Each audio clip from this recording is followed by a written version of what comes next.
Good morning, or depending on when you're watching this, good afternoon, good evening, or good night. My name is Ross, and as always told, out of Voice Radio. So today, we're going to be tackling an extremely difficult topic. The top, well, really 20 cards in Unbroken Bonds. Unbroken Bonds is the biggest set we have ever had. It is a phenomenal set, full of phenomenal cards. So let's get going as quickly as we can, shall we? Although, just to be 100% clear on this is nearly impossible to make as a list, and it's really, really difficult. So, a few honourable mentions, cards that didn't actually make it into the list. Marshallow's on here because it can get rid of any stadium your opponent's got in play, while also being a really good Buzzwole counter. Landorus here is actually seeing a weirdly large amount of play over in Japan. 30 damage to the bench for 1 energy, 60 for 2 and move on to the bench. Not too bad. Incineroar I really thought was going to be on this list. It lets all your Pokemon do an extra 30 damage. Beastbringer lets you take an extra prize just so long as you haven't taken any yet, or you've got exactly 6 remaining, and you KO an active EX or GX by damage from an attack of an Ultra Beast. Awkward, but when it works, it's great. Fidget Spinner is an item card that lets us search basic energy. We don't have one of those at the moment. Electromagnetic Radar lets us search for 2 Lightning EX or GX Pokemon, especially post-rotation. That's going to be awesome. Giovanni's Exile lets us discard 2 Pokemon from our bench, just so long as they've got no damage counters on. Clear bench space, heal, etc. It's pretty awesome. Fire Crystal lets you pick up free fire energy from the discard and put them into your hand. And Mullane lets you discard 2 lightning energy from your hand and shuffle a trainer card from your discard pile into your deck. If those, ladies and gentlemen, are the cards that we're not putting on the top 20, you know the top 20 is going to be pretty good. You also know this is going to be a longer video than usual, so, bear with me, would ya? It's a fun list. In at number 20, we've got KYUREM. For free energy, 110, discard 2 water energy, automatic paralysis. When combined with Quagsire and Naganadel, you can get this going every single turn, and you've legitimately got every turn paralysis. That, ladies and gentlemen, is pretty gosh darned awesome. In at number 19, we've got CHARJABUG. You can attach it from your hand to one of your Vikavolt or Vikavolt GX, and it's a double lightning energy. Except, it's a Pokemon until you attach it. You can search it with Ultra Ball, you can recover it with Rescue Stretcher. It's ridiculous. In at number 18, we've got Lucario and Melmetal, this being the Tag Team GX. It's got some good attacks, but chief among them is the one whereby for a single energy, you can reduce damage done to all of your metal Pokemon by 30 for the remainder of the game, and then you ace roller it, get it off the field, and kind of laugh. Yeah, this has seen a bit of play and a bit of success over in Japan. In at number 17, Martial Arts Dojo. Non-Ultra Beast Pokemon that have basic fighting energy attached do 10 more damage. If you're behind on prizes, they do 40 more. It's kind of like Fighting Stadium, but either half as good or twice as good, depending on whether you're behind in the game or not. Make no mistake, ladies and gentlemen, this is going to see play in any deck that plays fighting energy, at least basic fighting. In at number 16, a card that I am not as high on as a bunch of you are. It's the non-GX BLACEPHALON, and I know a bunch of you watching want to put this higher. 1 fire energy, 10 damage, flip one of your prize cards face up. If it's an energy, you do 60. Free fire energy, discard any number of fire energy from your hand, and do 50 damage for each card you discarded. And with stuff like Fiery Flint, and with stuff like Fire Crystal to get them into your hand from the discard pile, and Fiery Flint to get them into your hand from the deck, you are going to be able to really do some good with this. I don't think it's as amazing as some people do, but I do think there's a lot of potential. And also, please bear in mind, all of the cards above it, I am willing to go out on a limb and say are phenomenal, so please don't be upset that it's this low. In at number 15, HONCHKROW-GX and Duskstone. HONCHKROW-GX has got Chaos Wheel when it's in the active. Your opponent cannot attach any special energy, tools, or stadium, by which I mean play stadium, from their hand. That's pretty good. The attack that does 90 to the active and 30 to 2 benched EX or GX is fine. I much prefer the GX attack that lets you look at your opponent's hand and discard 2 cards from it. Clearly this is going to be better when your opponent's got a small hand. I think this has got a lot of potential, and because of Duskstone, you get to evolve it up straight away. I didn't know where to put Duskstone on this list, I apologise. It's so specific, it's great with a particular Pokemon, and bad if it's not with that particular Pokemon. So I'm putting it here. Please don't be mad at me. In at number 14, we've got SALAZZLE. Once during your turn, you may discard a card from your hand of basic fire energy and draw 3 cards. Now, it is actually a deck in and of itself with unknown hand over in Japan. At least it was until Reset Stamp came over and completely ruined it. But it's also just great drawing fire decks. It's a really good draw card that gives wonderful consistency. It's great. In at number 13, a card that I was sure was going to make the top 10. It's DEWGONG. 3 energy, discard 2 energy attached to this Pokemon, 60 damage to 2 of your opponent's Pokemon. Once again, we use Naganadel and Quagsire to make sure we've always got the energy, but we can also use double colorless here, and you can discard it, and the next turn attach one and discard it, and keep going and keep going. The really cool thing here is, let's say your opponent's playing a Zoroark deck. If they bench 2 Zorua, you can KO both of them, and they can't evolve. They have to bench 3 Zorua to have a chance of evolving 1 into a Zoroark next turn. That is phenomenal, and at the moment in Japan, or at least when they had the format we're going to have, the best version of Zoroark was Zoroark DEWGONG. It's that gosh darn good. In at number 12, we've got PERSIAN-GX, and I quite like the attack for 3 energy that does 10 damage plus 20 more for each Pokemon in your discard pile. You cannot add more than 180 damage this way. And I know it's coming up later on the list, but I do need to mention Triple Acceleration Energy here, which when attached to an evolved Pokemon is 3 colorless energy, though it gets discarded at the end of your turn. And incidentally, this would also work really nicely for DEWGONG. But what's great about PERSIAN-GX is the ability, once during your turn, before you attack, if an EX or GX Pokemon of yours was KO'd during your opponent's last turn, KO'd not by damage, so abilities etc. would totally count. Remember, burn, poison, shrine of punishment etc. is between turns, so that would not count. Search your deck for any 2 cards. We've seen these cards in Japan for the last couple of months, so we can see if they've seen play or not, and a whole bunch of different decks over in Japan have been playing PERSIAN-GX. It's pretty good. And in at number 11, another card which I thought was going to make the top 10, but seriously, I've had to cheat a bit just to get it down to a top 10. We've got PORYGON-Z. PORYGON-Z lets you attach as many special energy as you like during your turn. We've seen it over in Japan, seeing play with a deck that played 7 different Tag Team GX Pokemon, so you can abuse cards like Rainbow Energy and Unit Energy, etc., and basically pay any attack cost you like. It's a bit ridiculous, and we just saw it this week with the new Naganadel GX. It is here, ladies and gentlemen, and it is here to stay. PORYGON-Z is one of those cards which can only be rightly described as phenomenal. And finally, 9 minutes in, after talking about 20 cards, we can finally get to the top 10. In at number 10, we've got Gardevoir and Sylveon.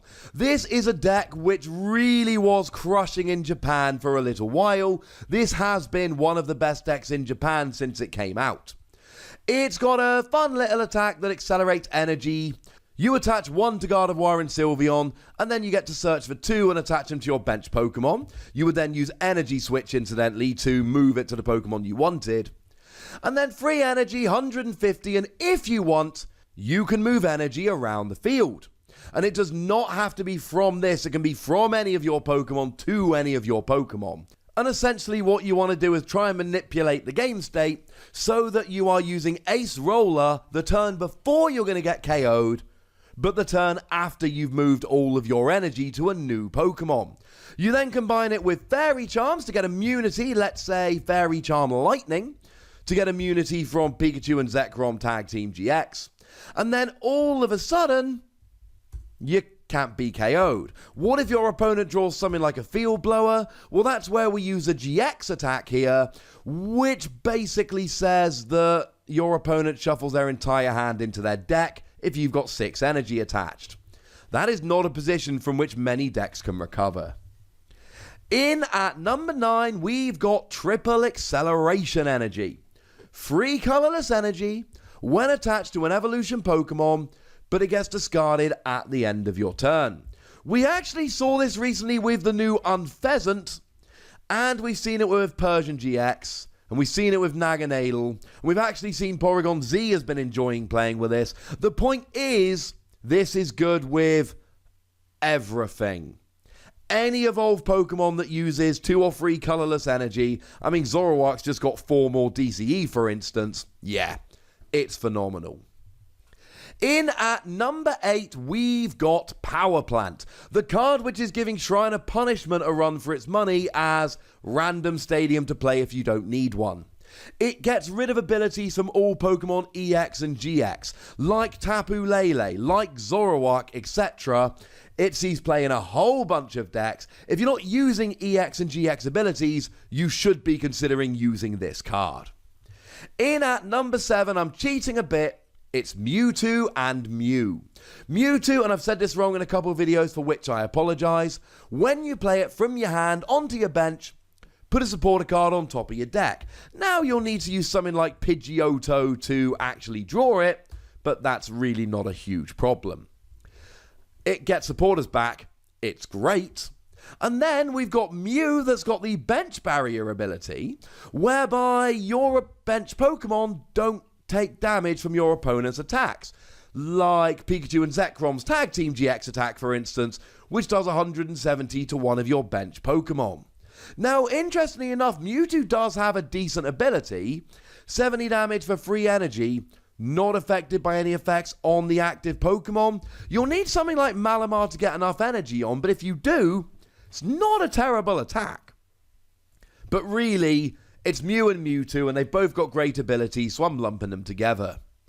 In at number 6, we've got Welder, or as I like to call it, that card what makes fire decks awesome. Kiawe's rotating out in September, and we don't care because we've got Welder. You attach up to 2 fire energy from your hand to one of your Pokemon, and if you do, you draw 3 cards. If you attach 1 fire energy, you get to draw. If not, you don't. Sure, Kiawe gets you 4 cards, but then your turn ends. This attaches 2 energy and draws 3 cards. It's the reason why fire decks are way, way better than they were before.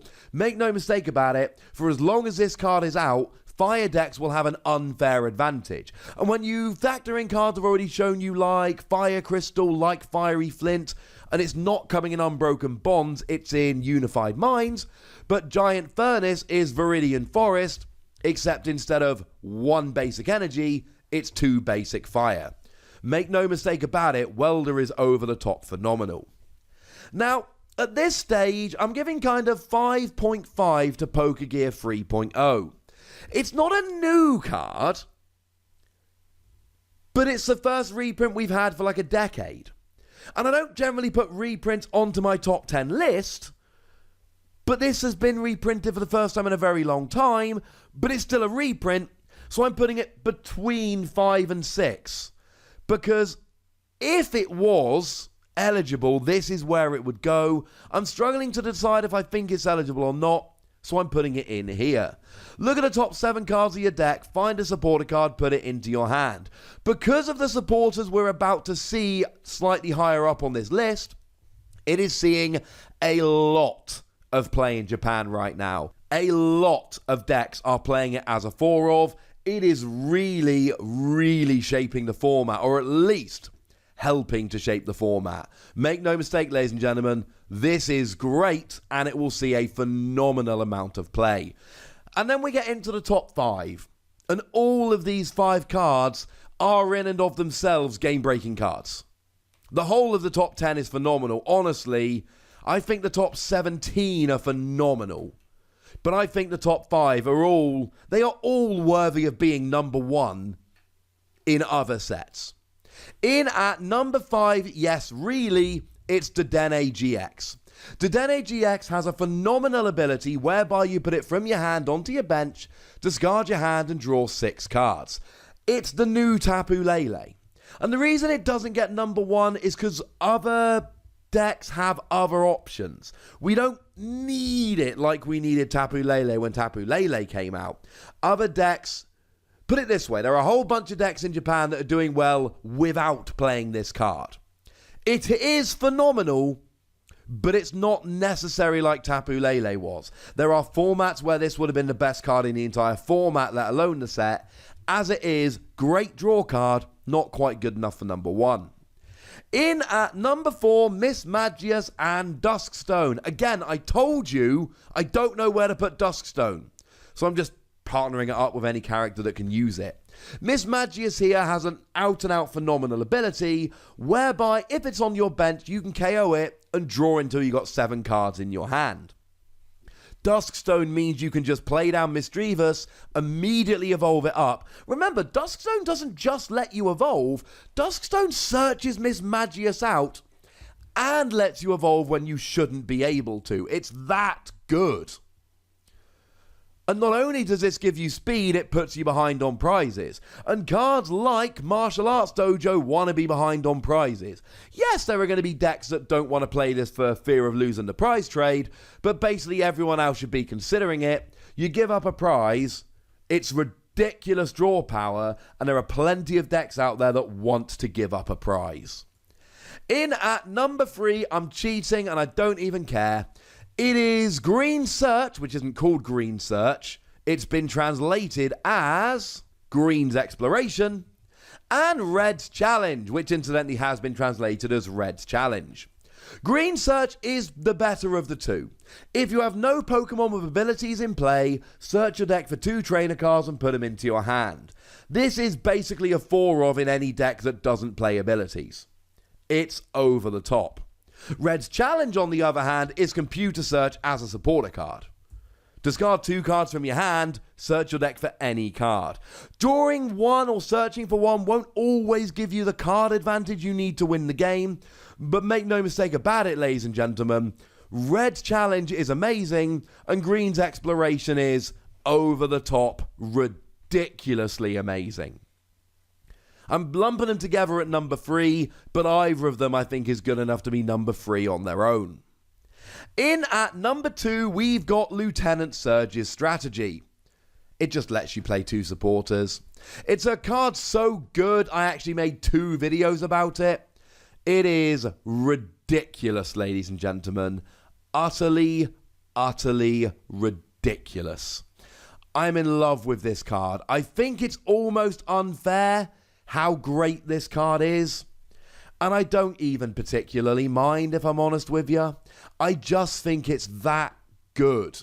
There are going to be so many things that this card does that it probably shouldn't be able to.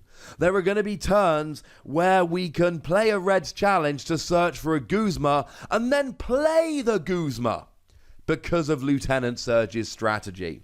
This is going to lead to game states and plays that, frankly, we shouldn't be allowed to do. It's that good. But it's still not number 1. In at number 1, Reshiram and Charizard Tag Team GX. And I'm going to be honest with you, ladies and gentlemen, I think any of the top 5 you could put as number 1. I think anything outside the top 5 I wouldn't be happy, but I wouldn't be upset if you put any of the top 5 as number 1. The reason I'm going Reshiram and Charizard is because it has instantly become the best deck in the format. And I don't mean, oh, it's a little bit better. I mean, no, it's the best deck in the format. Japan just had a 1,500 person tournament, and the top deck, the most played deck, was Reshiram and Charizard. The second most played deck had less than a third of the representation as Reshiram and Charizard. It was more than 3 times as successful as the second best deck. It's not the best deck, it is the runaway, not even close best deck. And that's why it gets in at number 1. Now, the first attack, the Outrage attack, I'm not particularly impressed. I don't particularly care. But then we've got 4 energy, 230, and you can't use it next turn. And the GX attack here, 3 energy, 200, or 6 energy, 300, not affected by any effects on the defending Pokemon. So even if they're trying to defend themselves, they can't. It's phenomenal. And yes, it's partly because Welder's amazing, and it's partly because Fire Crystal's amazing, and it's partly because we've still got Kiawe, and I don't care. I know it's partly great because of the tricks it's got, but I also know that it is the very best Pokemon deck we've got right now, and it's not even close. Not even close, ladies and gentlemen. So there we have it. The top 20 cards from Unbroken Bonds, and then 9 honourable mentions. This is the biggest set we've ever had, but please make no mistake about it. It is phenomenal. Absolutely phenomenal. So there we go, ladies and gentlemen. That's what I think. I'd like to know what you think. Give me your top 10 in the comment section, and you can see how gosh darn difficult it is. Go nuts! But please do remember the rule. Be nice, would you? And then make sure you like this video, subscribe to this channel, follow me on Twitter at TheWasi, and Twitch for some live action at twitch.tv/PTCGRadio. If you want to support the channel, get some bonus podcasts and all that, head on over to patreon.com/PTCGRadio, where you can do exactly that. And please do make sure you're checking out youtube.com/WasiPlays, where we talk about games that don't have Pokemon in. But by far the most important thing, as always, look after yourselves till next time. Thank you very much for watching. My name's Ross, and you've been watching PTCG Radio.